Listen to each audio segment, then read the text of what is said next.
이제 수월이 백도로 수월이에서 다르게 말씀드리기를 세존 이제 그 하를 붙였습니다는 부처님이시여 이런 뜻이겠죠.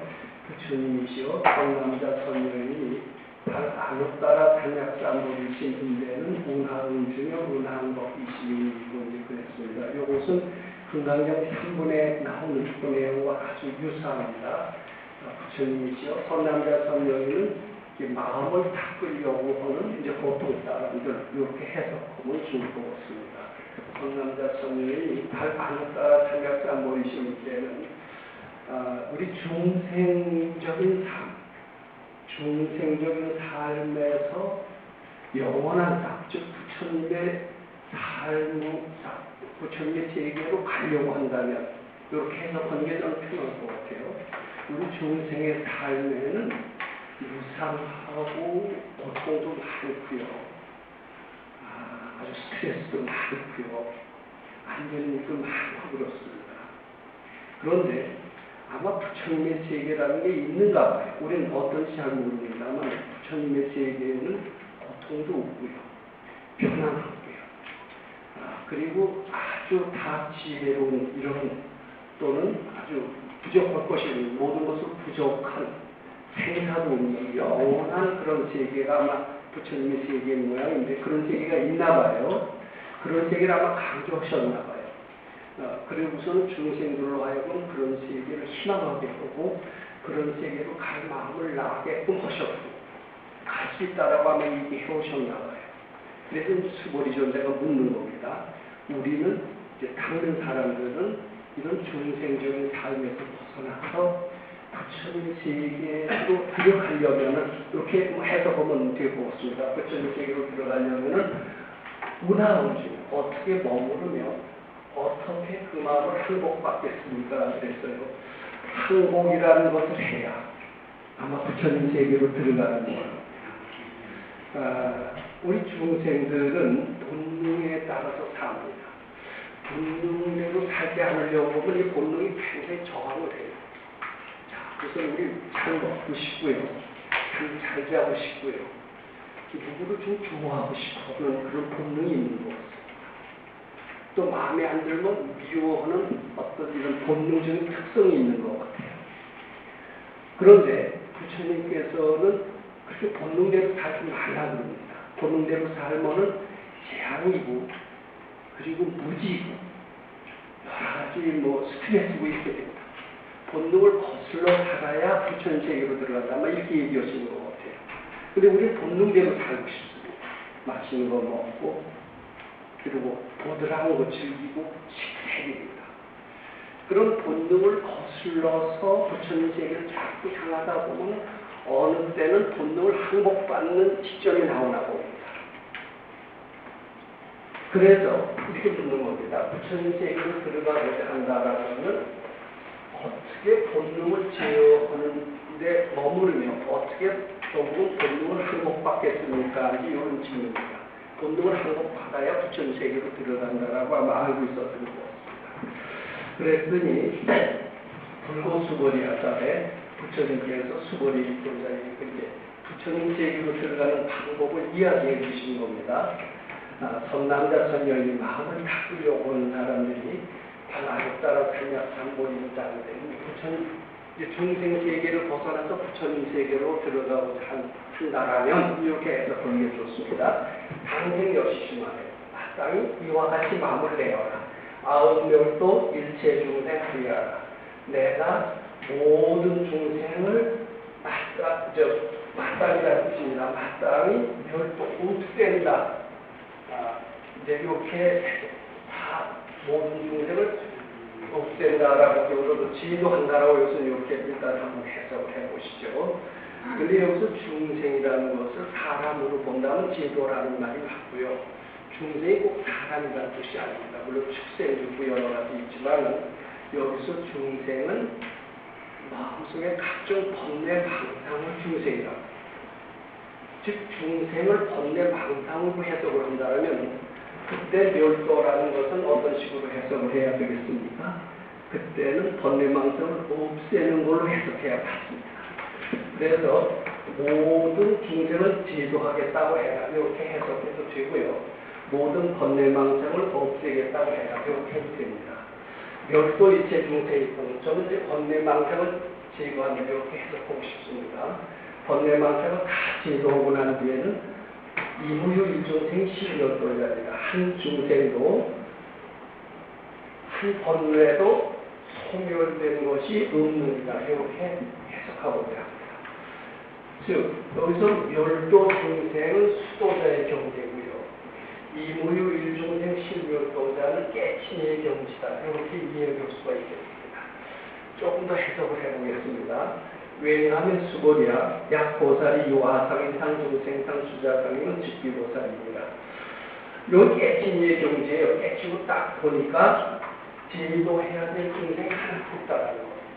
즉 소멸해야 될 번뇌가 하나도 없다라는 겁니다. 우리는 번뇌망상에 굉장히 시달립니다. 스트레스에서 벗어나려고 무척 애를 씁니다.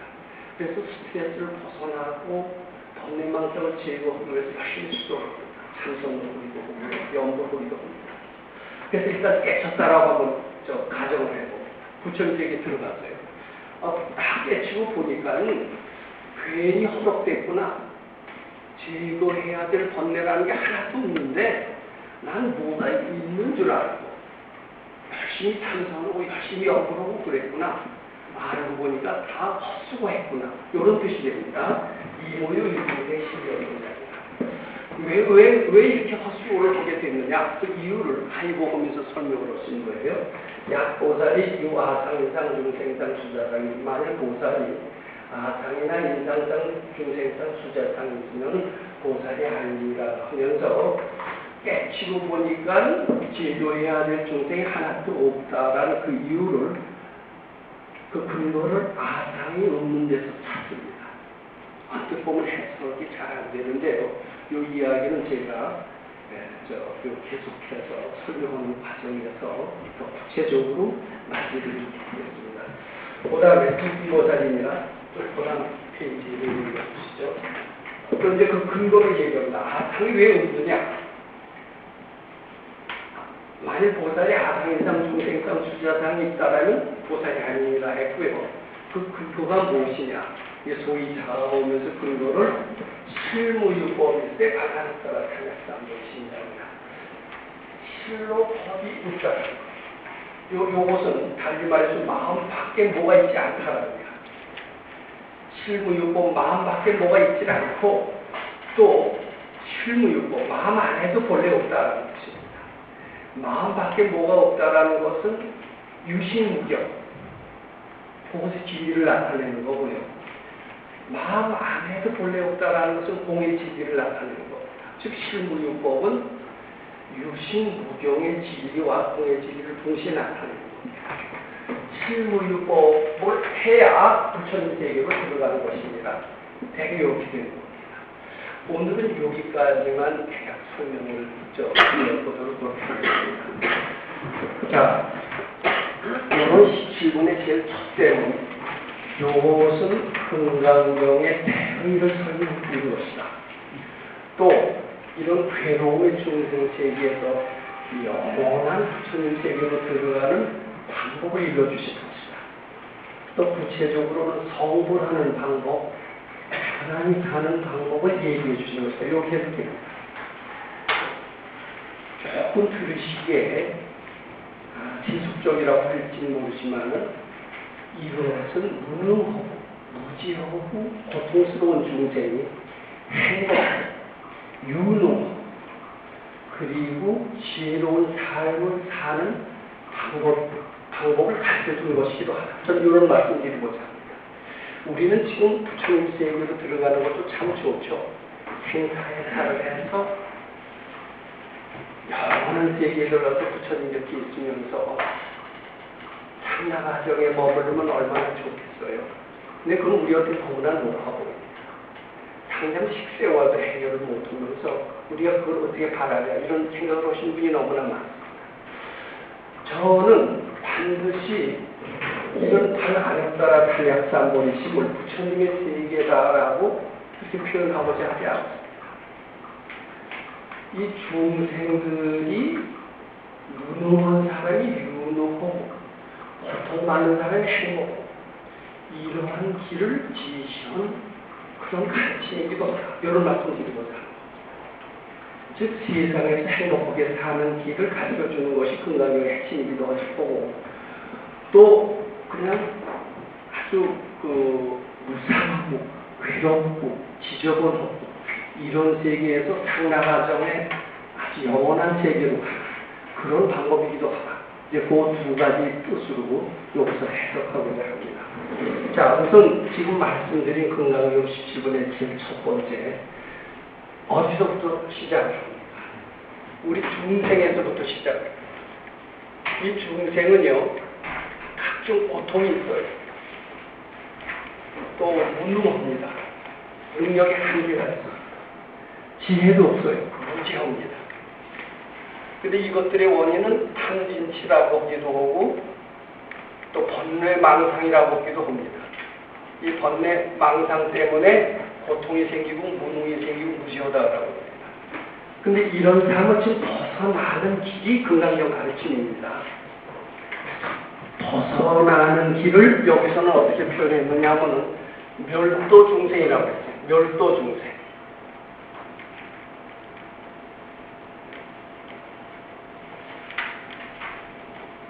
이게 이 중생 요것에 머물러 있을 때는 그냥 마음이 중생심입니다. 중생심이고요. 멸도 중생은 요걸 번뇌라고 해도 좋고 그냥 사람이나 축생이라고 해도 좋습니다. 요럴 때는 요것을 닦는 이의 마음.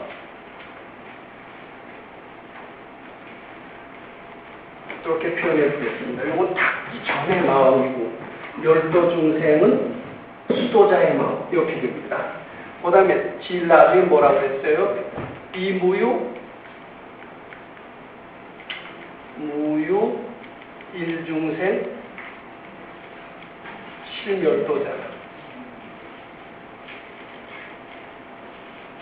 아니 죄송합니다. 멸도자. 요거는 깨친 이의 마음입니다.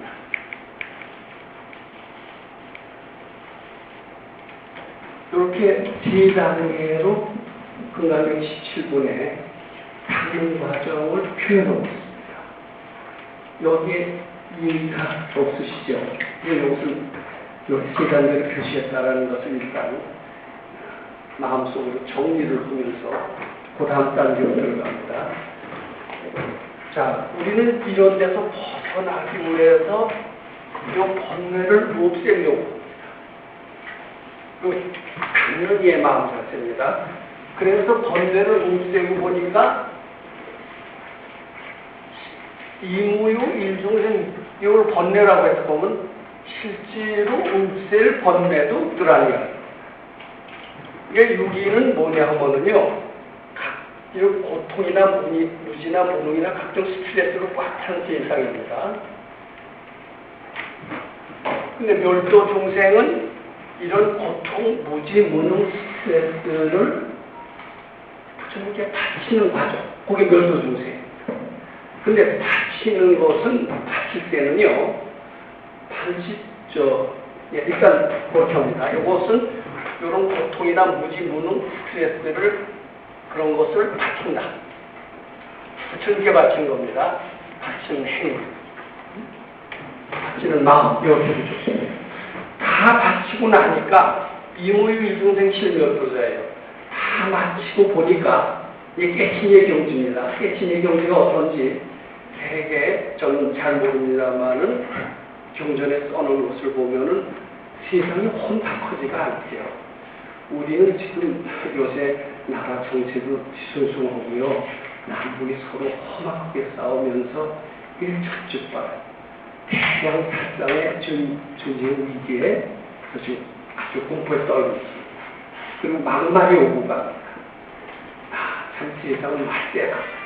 법이 않고 오고 이렇게 탄식을 합니다. 우리는 세상을 너무 어지럽고 시끄럽고 혼탁하고 이렇게 많이 봅니다. 말대다 이런 표현을 찾습니다. 근데 이것은 중생 때의 이야기라는 겁니다. 깨친이가 보면은 이 이 세상은 질서정연하게. 이 질서정연하게 보지 않으면은 나는 아직 중생 세계에 머물러 있다 이렇게 보시면 틀림없습니다. 깨친 이는 이 세상은 아주 질서정연해요. 시끄러운 거 하나도 없어요. 오염된 것도 없어요. 그리고 다 부처님처럼 보여요.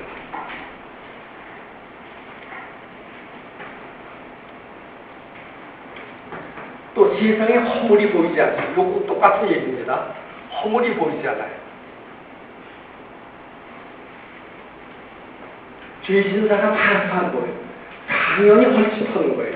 지금 요새 신문 보면요. 아주 끔찍하고 짝이 없어요.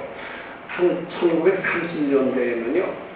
신문에 보면 한 달에 한 번 살인 사건이 날까 말까 했습니다.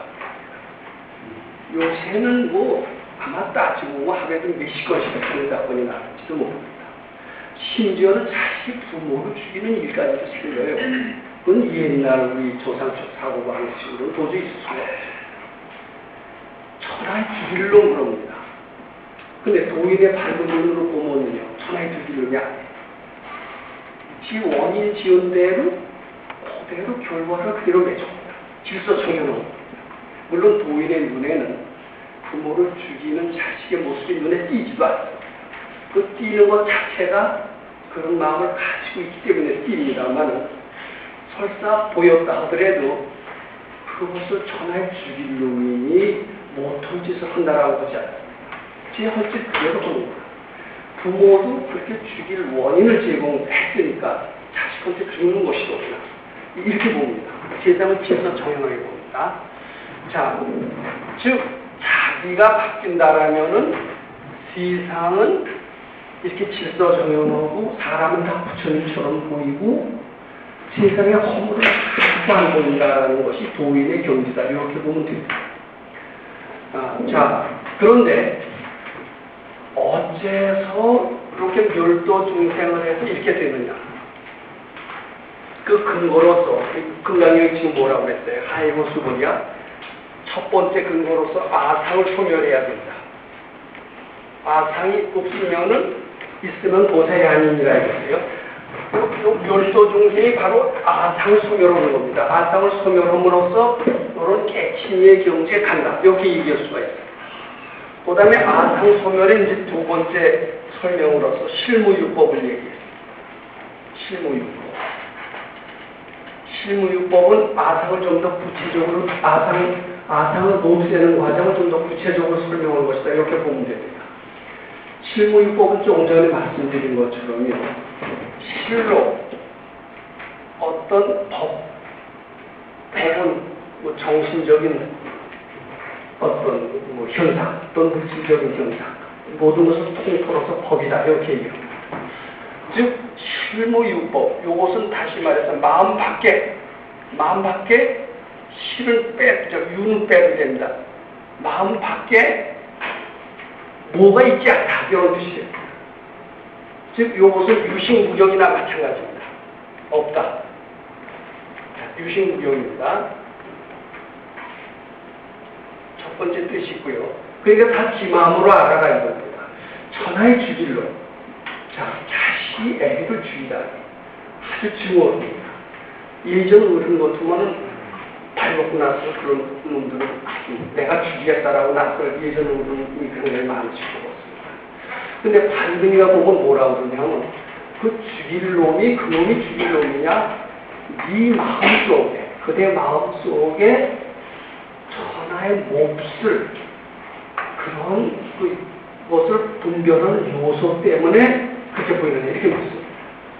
그래서 조금 지혜로운 사람은 그놈이 죽일 놈일까 내 마음속에 죽일 놈, 살릴 놈 하는 분별이 없다 하더라도 그이가 그렇게 보일까 이렇게 판단을 하면서 자기 마음이라는 것을 승복을 합니다. 이제 그것이 바로 이제 유식무경인데 자기 마음인 줄 알아야 됩니다. 세상이 좋다 나쁘다 이렇다 저렇다 혼탁하다 깨끗하다 이 실지가 아니라 내 분별이 있기 때문에 그렇게 보인다.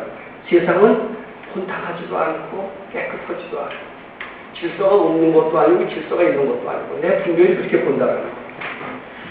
자기 마음인 줄 알아라. 요게 이제 유식무경, 일체유식무경과 똑같은 진리입니다. 근데 실무요법에는 또 하나의 해석이 있을 수 있습니다. 뭐냐면 마음속에 이런 분별도 실로는 없는 것이다. 공의 진리가 있어요. 공의 진리. 자, 유식무경의 진리도 있을 뿐만 아니라 공의 진리도 있어요.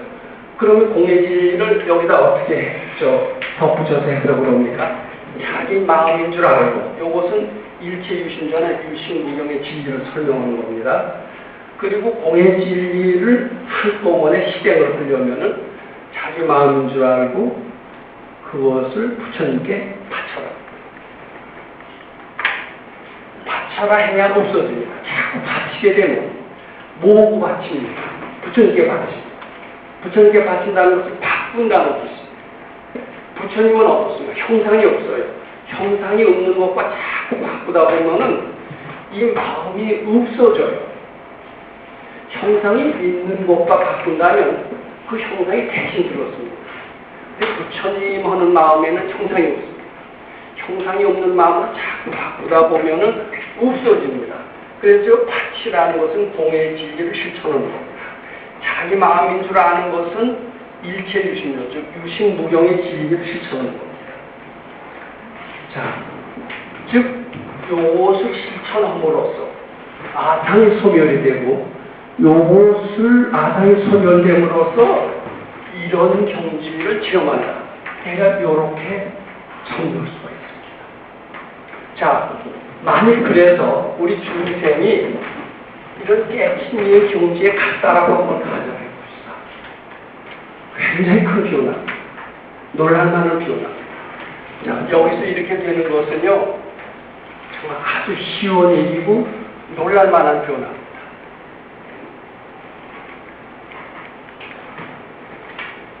자, 우리 변화에 대해서 좀 한번 검토를 해보죠.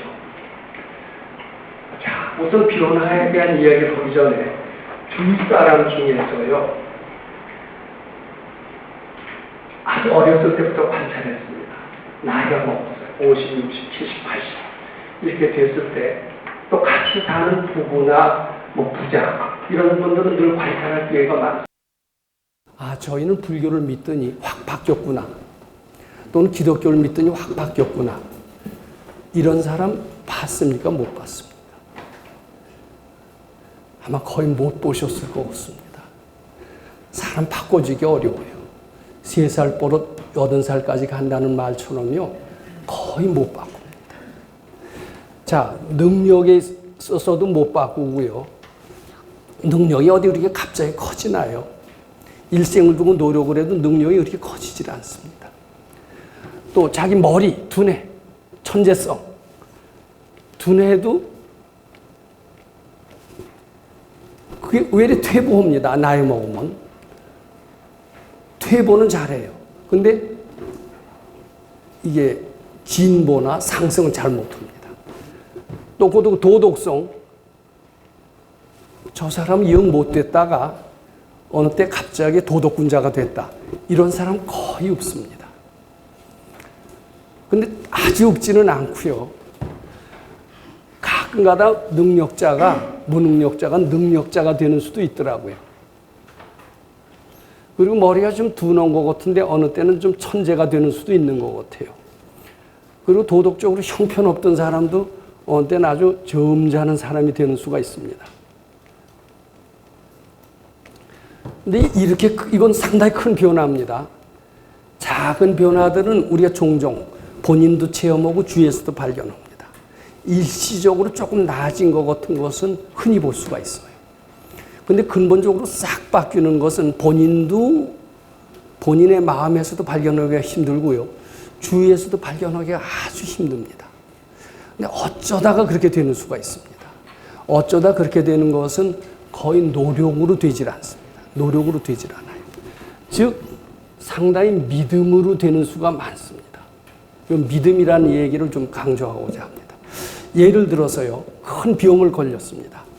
말기암을 걸렸습니다. 병을 걸렸어요. 중병. 큰 병입니다. 이것이 완쾌가 되는 수가 있어요. 근데 대개 완쾌가 잘 안 되죠. 말기암 걸리면 거의 다 죽는 확률이 많습니다. 근데 어느 때 완쾌가 되느냐? 대개 자기 명의라는 믿음을 갖고 의사를 굳게 믿을 때 큰 병이 완쾌가 되는 이런 체험을 할 수가 있습니다. 그것은 의사의 능력이라고 하기보다도 의사에 대한 믿음 때문에 그렇게 됩니다. 이 믿음이 참 중요합니다. 그 다음에요, 실력이 아주 없어요. 실력이 없는데 아주 큰 실력자가 되는 수가 있습니다. 근데 이 큰 실력자가 되면서 전 세계를 떠들썩하게 합니다. 그리고 이 배경에는요, 반드시 이렇게 큰 실력을 크게 한 사람이 있어요. 스승이 있습니다. 스승에 대한 믿음이 이렇게 만든다라고 저는 이렇게 믿습니다. 자기 노력으로요, 실력이 보통 사람이 뛰어난 실력으로 된다라는 것은 거의 불가능하다라고 이렇게 저는 말씀드리고자 합니다. 그 다음에 이제 별 능력이 없어요. 이러다가 어느 날 갑자기 초능력이 생기는 사람이 있습니다. 초능력. 근데 이 지실력으로는 절대로 초능력이 안 생겨요. 기적 같은 일을 실제로 하는 사람이 있습니다. 이것은 그 스승입니다. 초능력자에 대한 믿음 때문에 그렇다. 이렇게 말씀드리고자 합니다. 1979년 우리나라의 그 유리 겔라라고 하는 이스라엘, 어떻게 보면 마술사 같은 사람이 왔습니다. 우리나라를 떠들썩하게 했어요. 그 사람이 정말 기적을 일으키는 그런 대단한 사람이냐, 한낱 사람의 눈을 속이는 마술사냐, 여러 가지 얘기들이 많습니다. 그런데 많은 사람들은 처음엔 깜짝 놀라서 그의 위력을 감탄을 하다가 차츰차츰 저거 사기야, 뭐 하다가 마술사에 불과하다, 이런 결론을 내린 사람이 있습니다.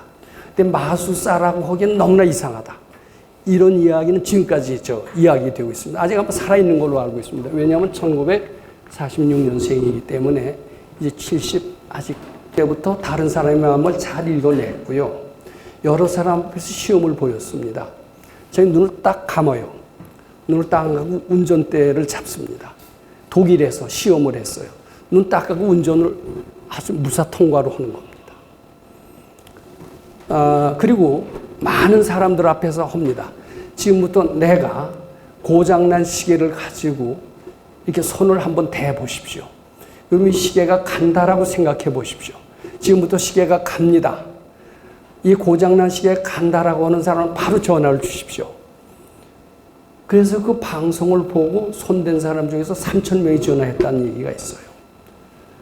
그런 것은 절대로 일종의 마술사가 아니다라는 이야기를 합니다.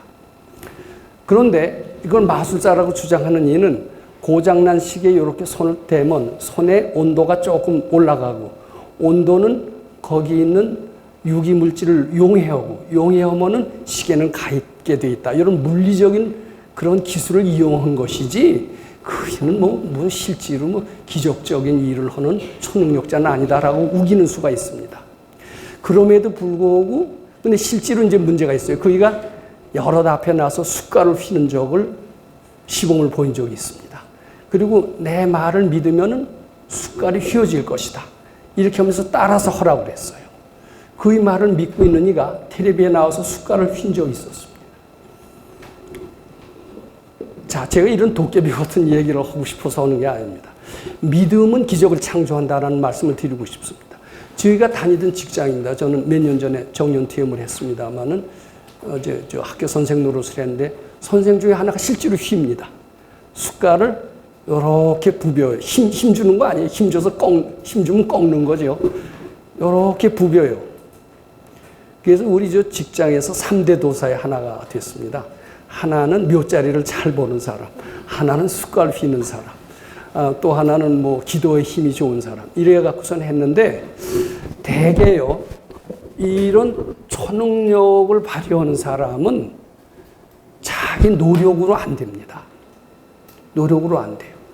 반드시 그 좋아하는 사람, 스승에 대한 믿음으로 이런 변화를 가지게 됩니다.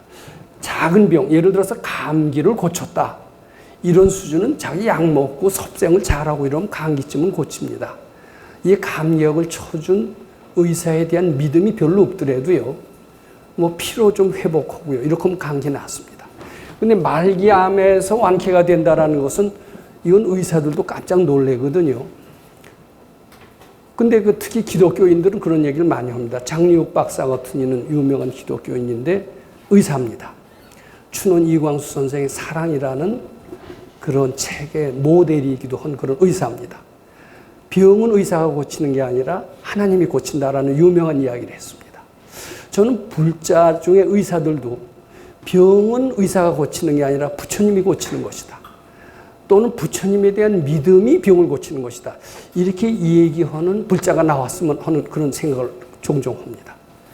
저는 그걸 믿습니다. 병은요, 물론 의사의 도움을 받긴 합니다만은 부처님에 대한 믿음이 병을 고친다라고 믿습니다. 부처님에 대한 믿음은 실력이 없는 사람을 실력이 있게 합니다. 부처님에 대한 믿음은 둔재를 천재로 만듭니다. 현우경이라고 하는 경전이 있습니다. 그 경전을 불자들이라면 믿어야 돼요? 안 믿어야 돼요?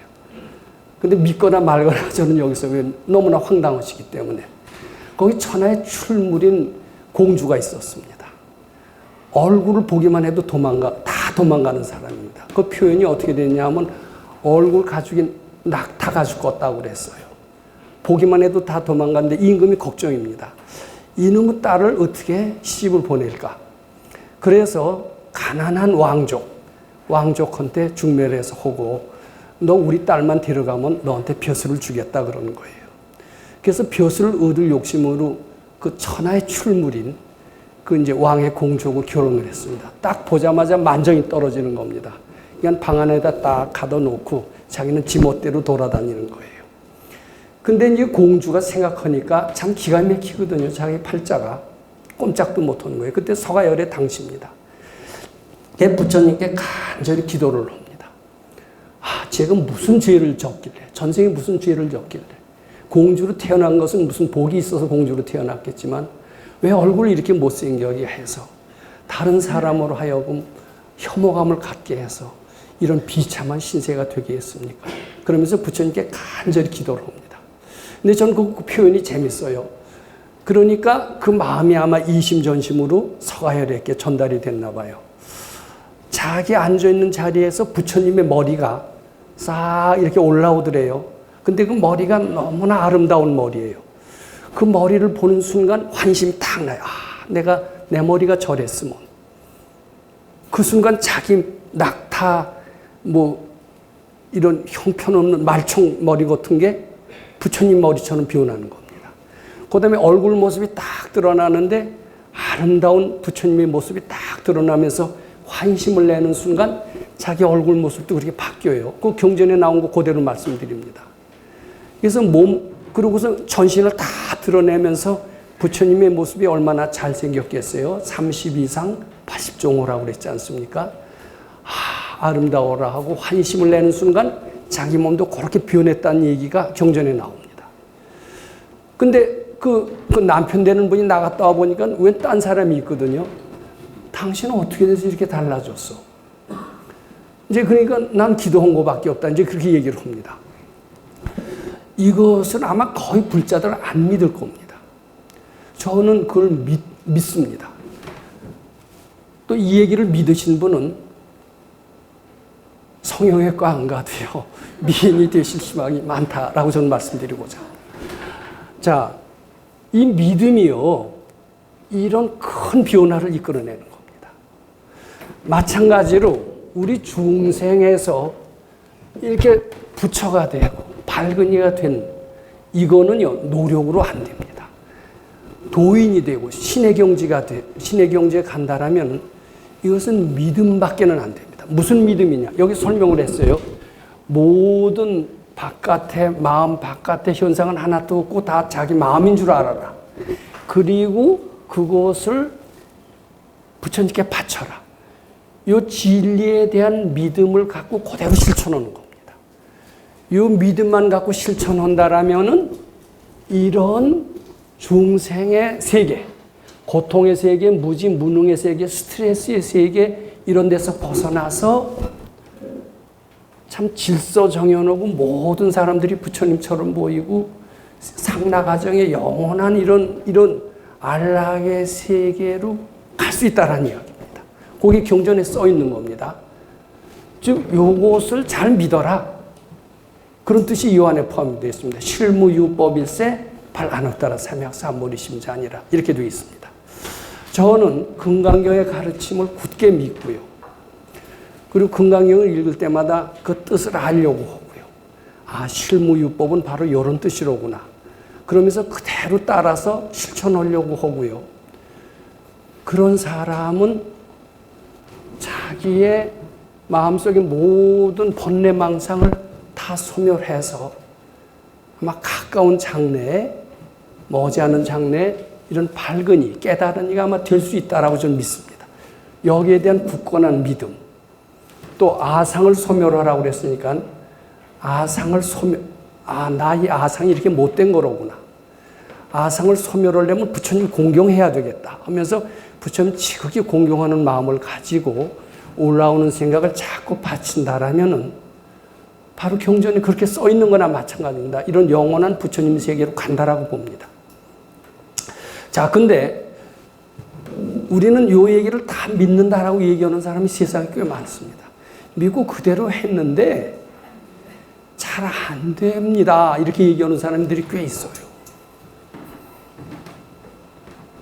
자, 난 큰 병이라는 게 본래 없는 줄 알고 또 이 명의를 믿음으로써 완쾌가 된다라는 그런 가르침. 그 일본에서 그 1934년입니다. 발행된 그 책이 있습니다. 생명의 실상이라는 책인데 벌써 한 80년 됐는데 아직도 스테디셀러예요. 거기에는요, 수많은 말기암의 환자를 고쳤다라는 얘기가 나옵니다. 바로 믿음으로 되는 겁니다. 뭐 사람에 대한 믿음이 아니라 바로 이런 것들이 제 분별인 줄 알고 본래 없음을 알고 바치라는 이런 경전의 믿음을 가지고 이렇게 고쳤다라는 그런 수많은 사례들이 나와 있어요. 그 책만 읽고 만성병을 고쳤다라는 제 가까운 사람도 압니다. 그 책만 읽음으로써 읽었다라는 것은 믿음을 갖고 읽었다라는 뜻이 됩니다. 그러면서 병을 고친 사람이 실제로 있습니다. 저는 금강경을 믿음을 가지고 읽으신다라면은 머지않아서 이런 큰 변화를 전 체험할 수 있다라고 봅니다. 자, 그런데 이게 그 믿음이라는 것, 제가 여기서 굉장히 강조했습니다. 믿음, 신심입니다. 근데 이 신심은 후천적인 노력으로 되는 것 같지가 않아요. 선천적으로 가지고 태어나는 것 같습니다. 자기 어떤 캐파시티, 자기 용량이 있어요. 그래서 그 신심만큼까지는 부처님한테 접근하는데 그 이상은 잘 안 되는 것 같습니다. 저희 백 박사님 가르침을 받은 제자들이 꽤 여럿 있습니다. 많지는 않습니다만은. 근데 백 박사님 생전에 계실 때만 하더라도 그분을 공경하고 그분을 따르려고 노력을 해서 금강경도 열심히 읽고 올라오는 생각을 자꾸 바쳐서 상당히 영적인 세계도 체험을 했고 못된 버릇을 고쳐서 점잖아진 사람들이 꽤 있었던 것 같습니다. 그런데 이제 백 박사님 생전에 계실 때까지는 그런 대로 쭉 뻗어 나가다가요. 그분이 이제 세상 떠나신 뒤에는 그이가 더 이상 발전을 못하고 그 상태에서 머물러 있는 것을 많이 봅니다. 심지어는 퇴보하는 그런 것도 제가 종종 봅니다. 아, 그런 걸 보면은 백 선생님 살아 계실 때는 그분에 대한 공경심과 믿음으로 어느 정도까지 왔다가 그분이 안 계시니까 그분에 대한 믿음의 대상이 사라지면서 향상 발전이 없구나. 이런 것을 느끼게 됩니다. 자, 그러면 그런 가지고 태어나는 신심입니다. 신심만큼 밝아질 수가 있습니다. 기독교에서도 믿는 대로 되리라고 그럽니다. 더 깊은 믿음을 가진 사람은 더 깊은 영적 세계를 체험합니다. 근데 신심이 적은 사람은 더 더 적은 영적 세계밖에 체험할 수가 없어요. 그럼 어떻게 하면 신심을 키울까? 여기 지금 관문입니다. 관건입니다. 수행자들의. 자, 여기에요. 여기에 선지식의 필요가 등장하는 겁니다. 선지식은 봅니다. 아, 이 사람은 여기까지밖에는 안 되겠구먼. 여기 이상은 더 못 나가겠으면 하는 것을 압니다. 우리 금강경 15분에 뭐라고 그랬습니까? 양락소법자는 작은 법을 좋아하는 사람은 착 악연인건 중생견 수자견일세, 악연인견 중생견 수자견에 머물렀기 때문에 이 경을 더 이상 뻗어나가서 그 수지독성하지 못한다라고 얘기를 합니다. 그런 한계에 부딪힌 사람은 반드시 자기 힘으로는요, 도저히 아무리 수행을 열심히 해도요, 뭐 죽다 사는 난행고행을 다 해도요, 절대로 깨칠 수가 없습니다. 왜냐하면 믿음의 뿌리가 한계가 있기 때문입니다. 여기에 자기 자력의 한계가 있습니다. 거기 함부로 내 힘으로 하겠다라고 했다가는 도통하겠다는 탐심 때문에 점점 밑으로 내려갈 수가 있습니다. 이때 반드시 선지식을 찾아야 된다고 그래요. 백 선생님의 말씀에 의하면 제가 전생에 공부할 때 그런 한계에 봉착을 해서 아, 내 힘으로는 한계가 됐구나. 그러면서 그때부터 부지런히 선지식을 찾았다고 그럽니다. 제 얘기고요. 근데 선지식이 왜 필요하냐? 선지식은 이 사람한테 부족한 걸 압니다. 신심이 부족한 걸 압니다. 그 신심을 어떻게 키워주느냐? 자, 신심 키우는 방법이 뭘까요? 신심 키우는 방법을 얘기하는 사람을 전 들어본 적이 없습니다. 3000배 한다고 신심이 커질 것 같아요. 뭐 잠깐 신심이 나죠. 그런데 잠깐 사라지는 신심은 이건 진짜 영원한 신심이 아닙니다. 그건 반짝하고 많은 거기 때문에 신심 키우는 방법이라고 할 수가 없습니다. 저는 가장 좋은 방법은 무주상보시라고 생각합니다. 무주상보시, 티내지 말고 즉 쉽게 말해서 무보수한 일을 한번 자꾸 찾아서 해봐 주시기 바랍니다. 무보수한 일을 아주 생활화되었다라고 한번 가정해 봅니다. 그래서 도인은 일단 신심을 키우기 위해서 무주상을 시킬 겁니다. 그 다음에 무주상 갖고는 조금 부족해요. 그 다음에는 대화를 해야 됩니다.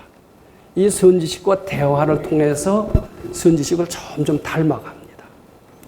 자, 이 무주상 보시를 하게 하고 이 대화를 하게 함으로써 복을 짓게 하는데 요것을 몸뚱이를 변화시킨다고 해서 요것을 부촉이라고 합니다.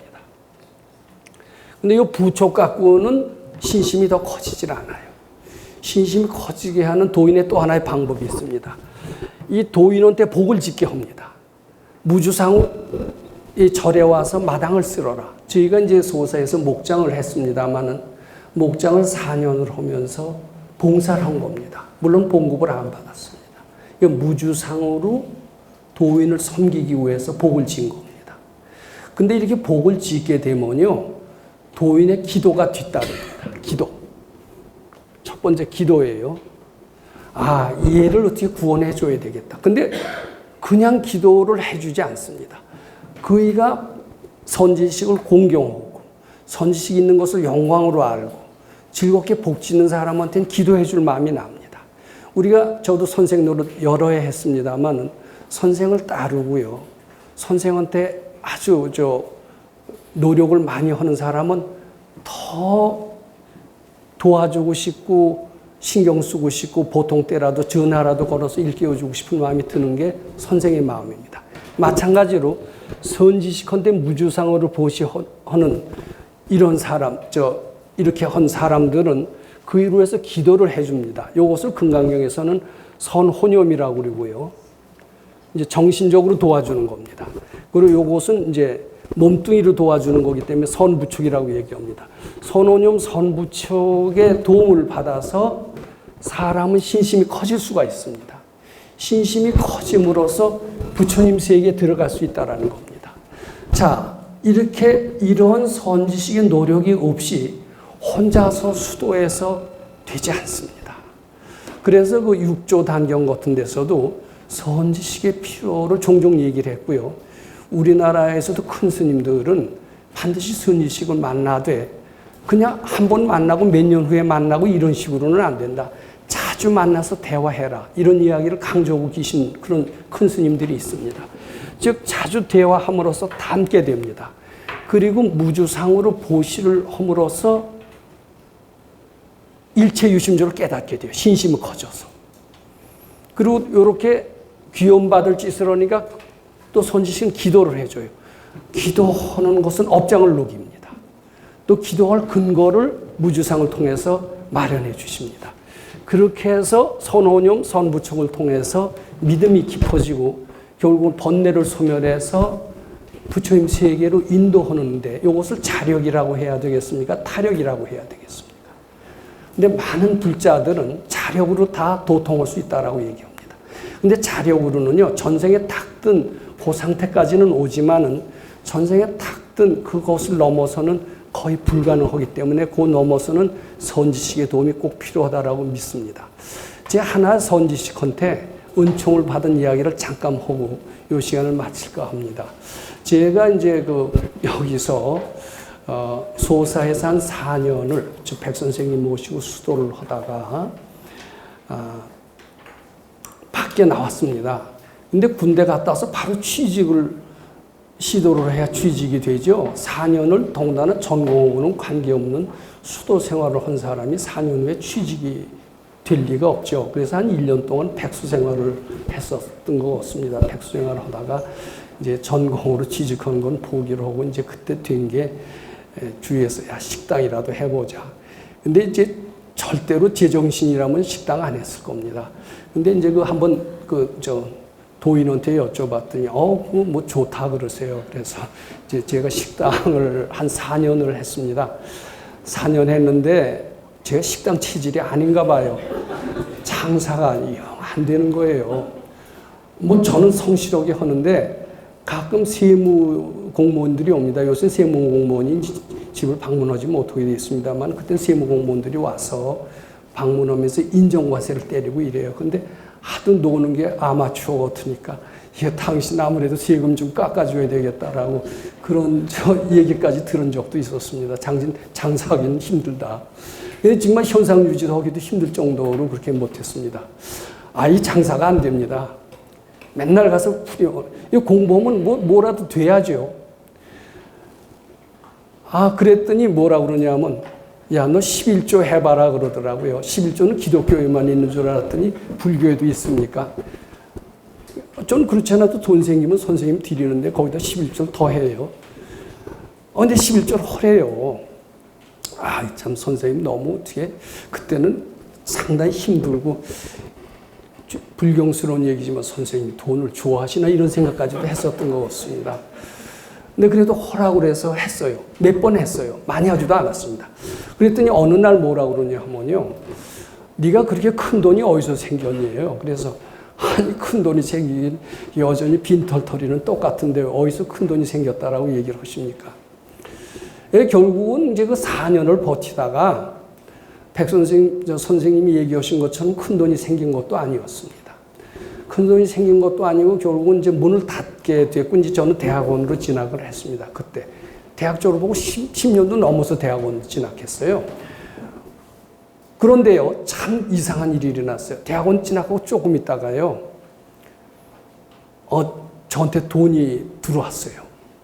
들어왔는데 4년을 제가 장사했다고 그랬잖아요. 4년 아주 장사 잘 됐을 때 벌었을 돈, 그 정도 돈이 생겨서 40평짜리 집을 70평으로 옮겨가게 됐습니다. 자, 이건 기적입니다. 이건 네가 큰 돈이 어디서 생겼느냐? 뭐가 생겨요? 생긴 저 죽을 지경입니다. 그때 그랬습니다. 근데 그 말이 맞은 거예요. 근데 뭐냐면 11조 한 거예요. 11조 해봐라. 그것은 그분이 돈을 밝혀서 그런 것이 아님을 알게 됐습니다. 저로 하여금 무주상으로, 이게 도인한테 하는 것은 무주상이 됩니다. 요새는 돈 주고 돈 달라고 하는 사람들도 있더라고요. 근데 그거 복 까먹는 겁니다. 저는 어렵지만은 그냥 하려고 했어요. 근데 도인한테 하는 것은 저로치 않습니다.